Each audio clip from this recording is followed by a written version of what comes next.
get to one last question. Um, let me see. I'm trying to. mm, Well, let's just ask this. They want to know.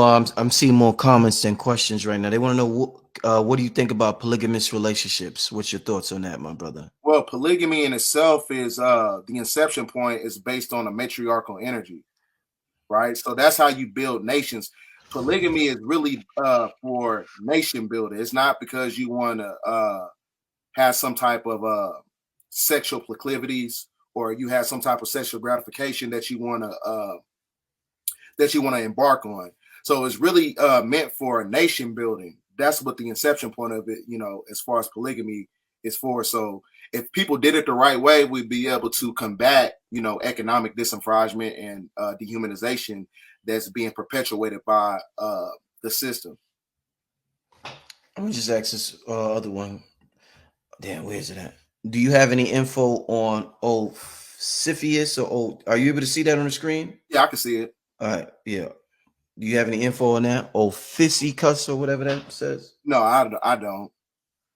Okay. Yeah, he doesn't have info on that family. Let's see if we get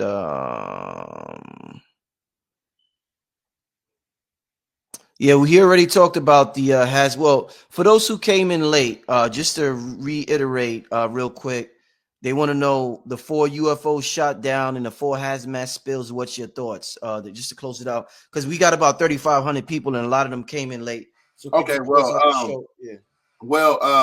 as far as like the biochemical warfare, I told you the World War III is based on dematerializing the God mind.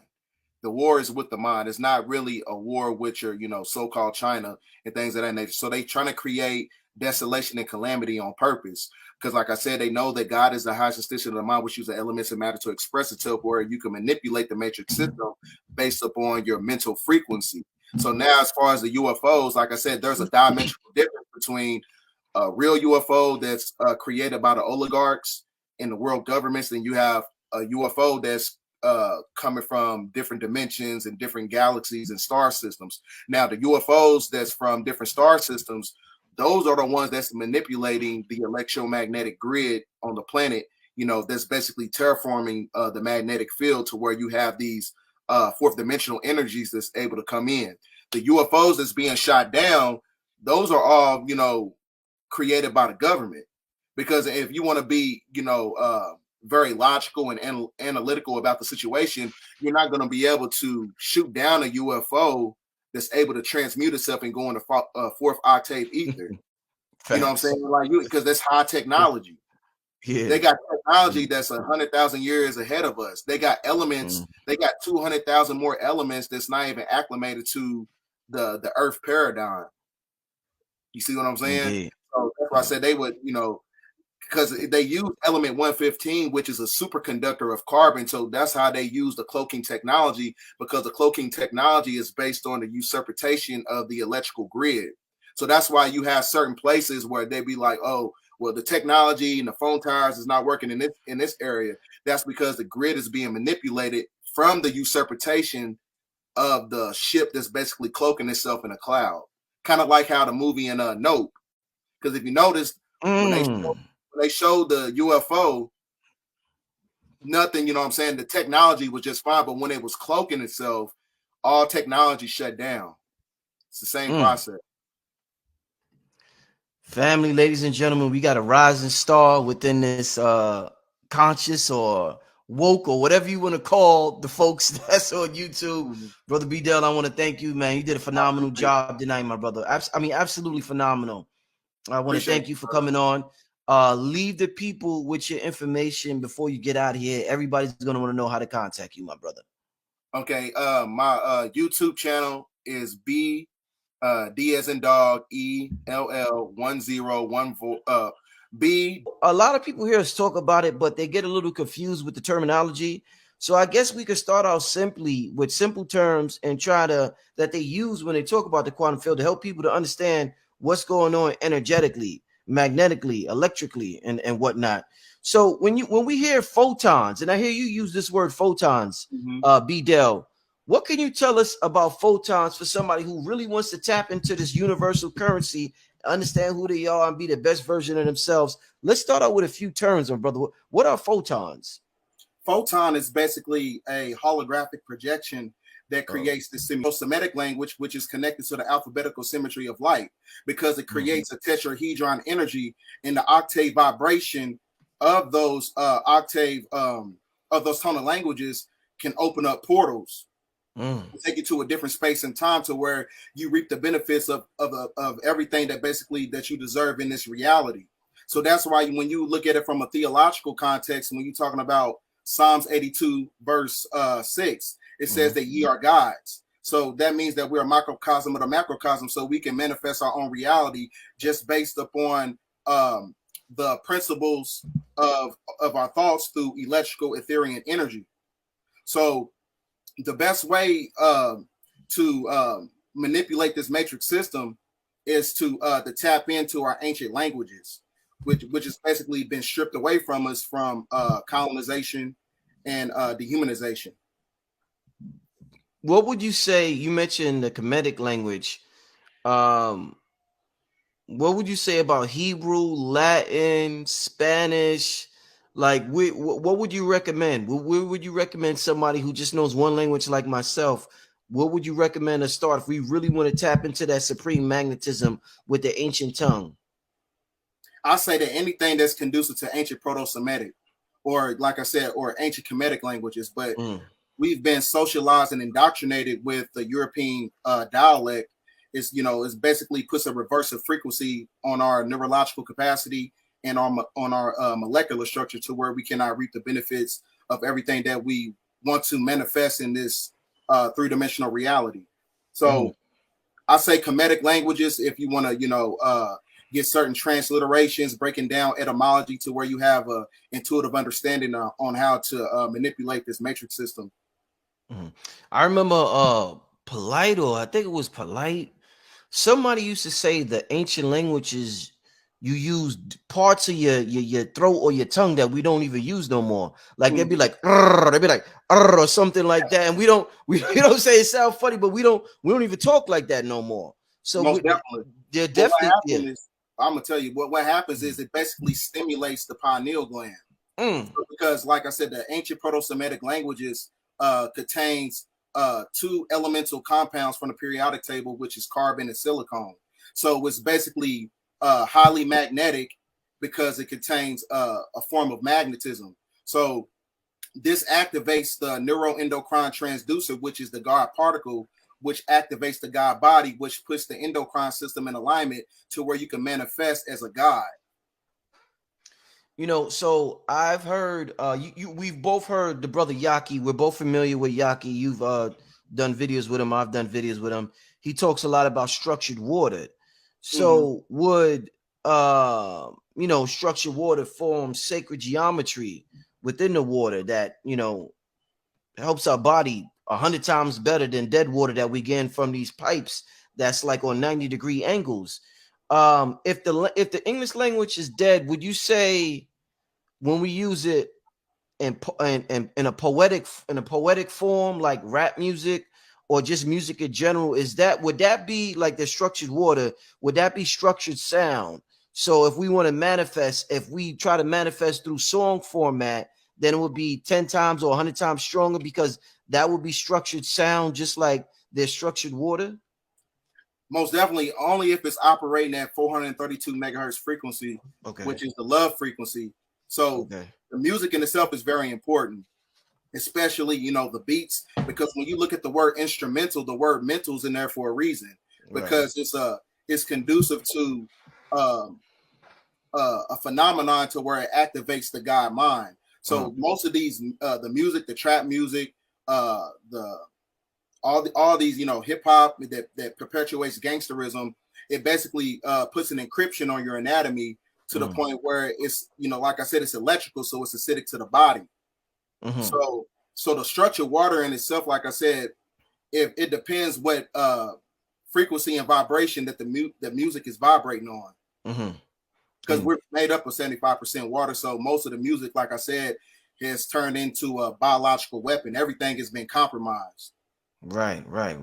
I was looking at something on YouTube and they were talking about sacred geometry, and they were saying how the geometries act as antennas to resonate with the higher planes of creation. So they were saying that the pyramid is the sacred geometry that resonates with the astral plane. So they said what the ancient Egyptians did, if you look at the pyramid from the top down, it's like a slight indentation, so it's not a perfect pyramid. So they like changed it, and they said when they made that change, they did that so that it could resonate with a different frequency higher than the astral realm. So could you talk to me about sacred geometries and whether we're doing it through yoga? Because we could form an antenna shape and we could bring down certain downloads, or you could have like a I don't have it with me, like a pyramid with you, like a diode or something like that. Could you talk to me about pyramids sacred geometry acting as antennas to higher realms of existence? Yeah, well, the pyramids, like I said, well, you also have the gold cap missing off the pyramid. So the pyramid in itself is what, dematerializes everything in the three-dimensional paradigm. So these pyramids were basically energy centers used to balance out the planet. But that's why you had them on certain ley lines, because they're based on certain energy points in certain geographical locations. So these pyramids have the ability to create tetrahedron energy, which connects you to the fourth dimension. So like I said, that's is a reason why they put these pyramids on certain geographical points on certain land masses. Indeed. So okay. Oh, go ahead. You can go ahead. No, okay. So yeah, so we talked about, we're talking about pyramids and sacred geometry, and I asked you about about photons earlier, and I want to ask you now a simple definition. What would you say an electron is? Because if we're talking about manifesting in the quantum realm and bringing things into existence, electrons play a major role. So I want the people to know in a simplified version, I think you're an expert at doing that, what exactly an electron is. Electron works on the principles of Ethereum electrical energy, which is your thoughts. So it's based on creation. So like I said, when you amalgamate the Ethereum energy with light, that's how you manifest through everything through magnetism. So like I said, this is how you activate the God mind. Because what you got to understand is that God is the highest extension of mind, which uses elements and matter to express itself. So when you use those elements and matter amalgamated with the Ethereum gases, this is how you manifest your own reality. So like I said, electrons is basically the personification of creation on how you manifest. Indeed. So what about protons? What would you say protons are? I would say proton is personification of destruction. Destruction? Yeah. Could you elaborate on that a little bit? So you got like I said, you got electrons and then you got protons. Electrical energy, when it's amalgamated with destruction, which is the destroyer, it's kind of like the concept of the metaphysical codex of God. You got the generator, which is the brain, then you got the operator, then you got the destroyer, right? Which is basically the foundation of destruction on how you manifest your own reality by activating the God particle or the God body or the God gene, which is connected to your metaphysical abilities. Wow, man, wow. So talk to me about, I was watching and I was reading something. They were talking about how on 9/11, when they noticed a huge spike in the Earth's magnetic field, and they noticed that it happened around the same time as the planes. They say the planes hit the towers. So they were talking about the emotions of the collective consciousness of humanity, and they were talking about how we're able to affect the field based on our emotions. And a tragic event like 9/11, which everybody around the world, we haven't seen planes run into a building like that in modern times. So it had an impact on the EMF field. So talk to us about how important, you know, we take our emotions for granted, and people benefit immensely off our emotional field, our emotional energy. So talk about how our emotions are connected to Earth, the cosmos, pretty much everything. Well, what they've done, the plutocracy and the oligarchs, what they did was basically supplicated our emotions and transmuted it into a weakness, because now we have a veneration from for everything on a material level, whether it's people, places, and possessions. So they placate to our emotions that's connected to those three-dimensional ideologies and concepts. So when you have a mass calamity, when you have a crisis, that basically steals energy from us because we have an emotional connection to it. So they can manipulate our energy through a draconian system under draconian law, which is the corporation that we're under, that's being controlled and galvanized by the deep state. Who would you describe as the deep state, my brother? The cabal, which is basically connected to democracy. Anything that comes from the left, when you're talking about eugenics, you're talking about the KKK, all these secret societies, you got the black nobility, then you got the Khazarian mafia, because that's why the Democrats have been funneling money to the Ukrainians, who is basically the Khazarian mafia, because when you get to the inception point of their genetical bloodline, they're connected to the Canaanite bloodline. Because the Canaanite, when you break everything down from a theological concept, the cabal in itself is basically the cursed bloodline. The cabal, the cabal, who the ones who stole our birthright through a corporation.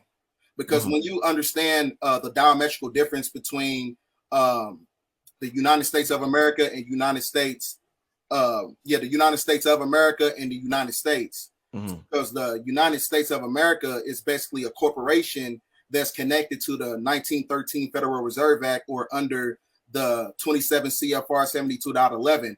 These are all, multitudes of organizations that's connected to democracy, which makes you a corpse to their corporation. So this is why this is the 6,000 year verification period of the beast in the system, because this is why the economical system is starting to fall apart, because their time is up. 6,000 years. 6,000 year verification period, because when you get a transliteration of the book of Revelation, it tells you that the evil reptilian gave power to the beast. Who's the beast? The Canaanite bloodline. So that, that's all connected to the Sumerian mythology as well.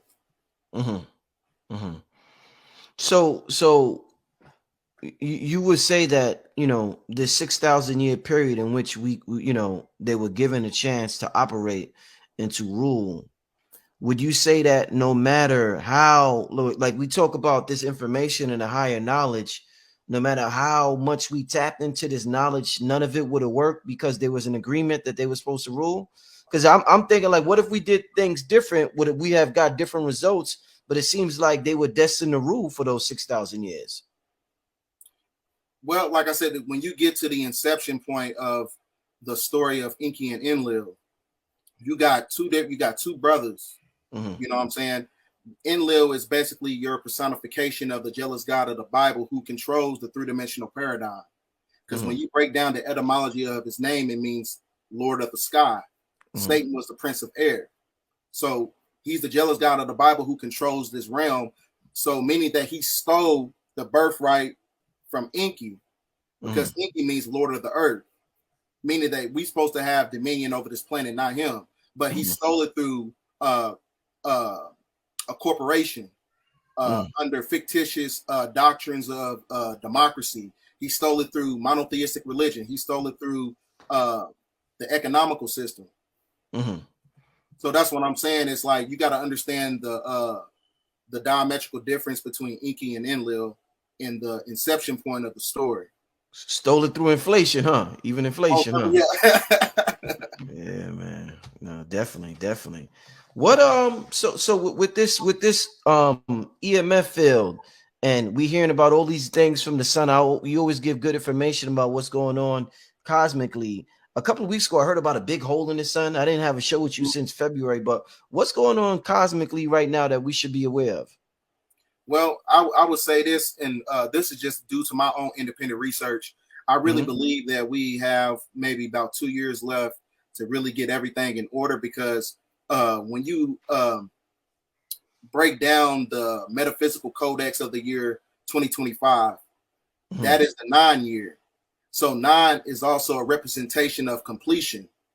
So it also signifies the revealance of the blue star Kachina, where you have the great purification on the planet, because that basically means that that's basically the 9th seal that's basically going to be unsealed, to where you're going to have great calamity on this planet.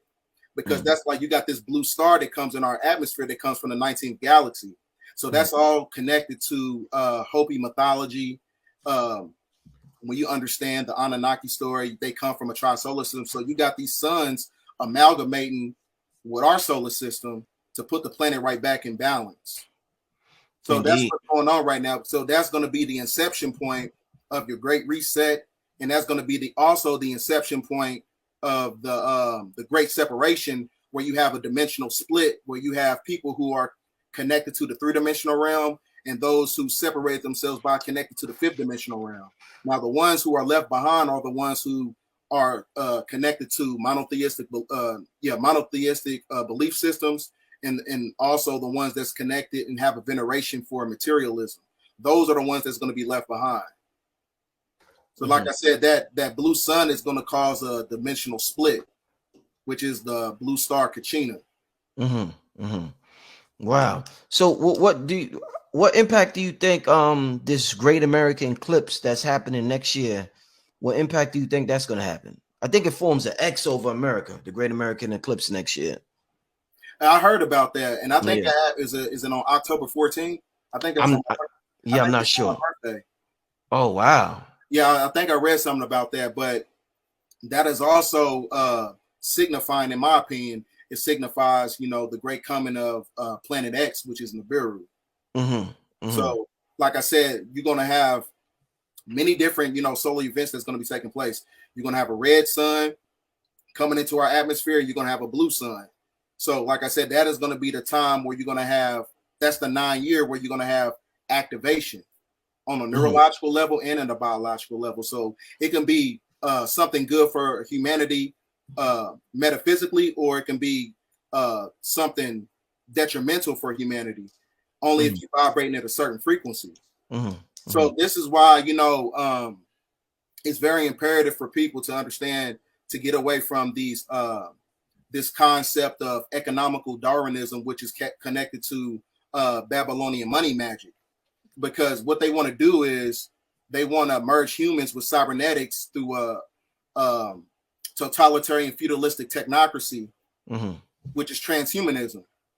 So these technologies that's going to be amalgamating with our molecular structure is going to be compromised due to the energies of these new suns and everything that's going on in the heavens. So like I said, in my opinion, I think that's going to be the inception point where you're going to have the great purification. So those who connected themselves and took the mark of the beast, those are the ones that's going to die off. Right. You mentioned I want to bring up, you mentioned birthday, and I want to ask you, in terms of birthdays, and we're experiencing this realm, and we may come from a different realm, who knows. When do you think the soul enters the avatar? Like when the woman first finds out she's pregnant, and she gets that test, is the soul there yet, or because I heard some people say the soul comes way after, and people don't feel bad if they have an abortion in the first couple of months. When do you think the soul enters that avatar? I believe it says something about it. It has to, the body has to encapsulate the soul within like 9 days. I think I read that somewhere a long time ago, but I'm not very sure on that. To be honest. No, indeed. No, that's a interesting thing to about the womb, and just seeing when we also, like I said, everything's connected to the number 9. So everything's connected to the number 9. What is it about? Because I know some people say every number is divisible by 9 or something. What is that they say? Yeah, that's what they say. Yeah, because it's because the number 9 is it's connected to vortex mathematics. So it's a quantum number that governs the material world, basically. Indeed. So let me ask you this: these beings, like when you talk about Enlil, or maybe the seeds of Enlil, or the black nobility, this supreme number 9, they're non-ether beings as well, because we got the six ether beings, but are they non-ether as well, or is there's something different about them? They also non-ether too. But like I said, just like Rod Hayes says, he said they look like us, but they not us. But they, like I said, but they still come from when Enlil, his bloodline still comes from Anu. So like I said, that is where you have, when you understand the tetragrammaton, you got agreeable and disagreeable. So you have a delineation between the two. So when you really get to the inception of it, like I said, it's all family business. It's family business, huh? Yeah. Do you take it personal what's going on with the family feud, or do you think once we leave humanity, it's something like Enlil, Inky, or everybody's just like one big family? You think this is some real shit that could never be solved between these entities? It depends. It depends if the restoration of the matriarch. Because like I said, everything, the inception point of all ancient civilization started with a matriarchal energy. But like I said, everything that's been galvanized by patriarchy is connected to the seed of Enlil, which threw the planet off balance. So now this is why you have the propagation of feminism, because you subjugated the woman so much. Now she's trying to compensate for the lack thereof due to the subjugation from religion, her being exiled from many different organizations and things of that nature. Yeah. So like I said, that's why, in my opinion, they also say in Hopi mythology that you're going to have a messianic figure that's going to come to the planet. And in my opinion, I believe it's going to be a woman, because only a woman can revitalize the planet by causing restoration to a matriarch. Only a woman can do that. I believe that your so-called, your black messiah will actually be a woman, because only a woman can bring the matriarch back to this planet to put everything back in balance, because patriarchal energy under the Piscean age threw the planet off balance, which was controlled by Enlil. Do you think that woman's on the planet right now? Possibly. It has to. I mean, she has to be right now. It could be a young girl right now. So I don't know. You ever seen the movie? I think it's called. Had forgot his name. Eddie Murphy, The Golden Child. Yeah. You thought it was a boy, that was a girl. Yeah, you're right. You're right. The same thing is being acclimated to the storyline that we're living in right now. Wow, quite interesting. Have you ever tried to communicate with these entities? You talk about Enlil, Inky, or Anu, or these entities that we hear about, whether it be Tahuti or ISIS. Have you ever tried to go into meditation and communicate with these entities on the energetic level? I remember I told you a long time ago on the first live that we did, I didn't really go into it because I thought it was pretty personal to me. Well, I had an experience before because I was just a long time ago. I was just when I tapped into the information, all I had was information. I didn't have really, connect all the dots. But it was probably about 4 years ago. I asked myself, if it's meant for me to have a intuitive understanding about this knowledge, then give it to me. And then I had these 3 beings in my room. They were basically dematerialized into shadowy figures, and from that standpoint, then on, I felt like this frequency over my chest. It's like I was being activated on the spiritual level, and ever since then, all the information that I was looking for, everything that I was trying to get an intuitive understanding about, it started coming to me. Wow! After that, so the 3 shadow. Yeah, go ahead. I'm sorry. But I told a friend, an elder. I told an elder this, and I told a friend this, and they said it was the 3 magi or something. I don't know. So it's kind of, some people say it's also some of the three beings that's connected to the 24 galactic elders. And who's that? The 24 galactic. Who's that? Well, the 24 galactic elders is also called the Yahwehans. You got the agreeables and the disagreeables. Because, like I said, when you understand the tetragrammaton, Yahweh means agreeable and disagreeable. Also, so Yahweh means both agreeable. Yeah. Right. No, that I mean, no, that's interesting, and that's a very interesting experience you had. Since that experience, is meditation you something you do often? To most of the time, like I get most of my meditation when I'm in the sauna. Okay. That's where I do a lot of my extensive meditation, to where I'm able to, open up myself and receive whatever energy, whatever thoughts that's amalgamating in my mind. That's the time where I tap into my meditation. Right, indeed. So let's talk about in terms of supreme magnetism and magnetizing things to you. That's a feminine principle, magnetism, and they say thoughts are electric, that's male, and the magnetism is female. What are some ways you think men can fully tap into that energy? Because some men might consider it like soft when they hear the word feminine energy and stuff like that. You know what I'm saying?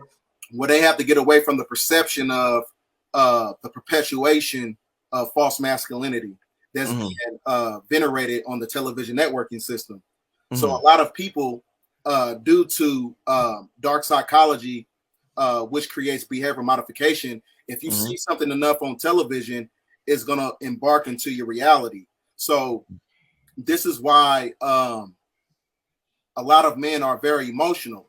It's not even through the imagery of westernized television. It's also through westernized diet, and it's also through westernized recreational drugs. So even when you smoking and you drinking, the aromatase levels activates, it extensifies by 25%, because the aromatase is transmuted over into estrogen, and the estrogen takes over your testosterone level, so you're thrown out of balance. So in order to reap the benefits of connecting to the divine source within you and tapping into that feminine energy, you have to, like I said, you have to understand what a soul is. Your soul is based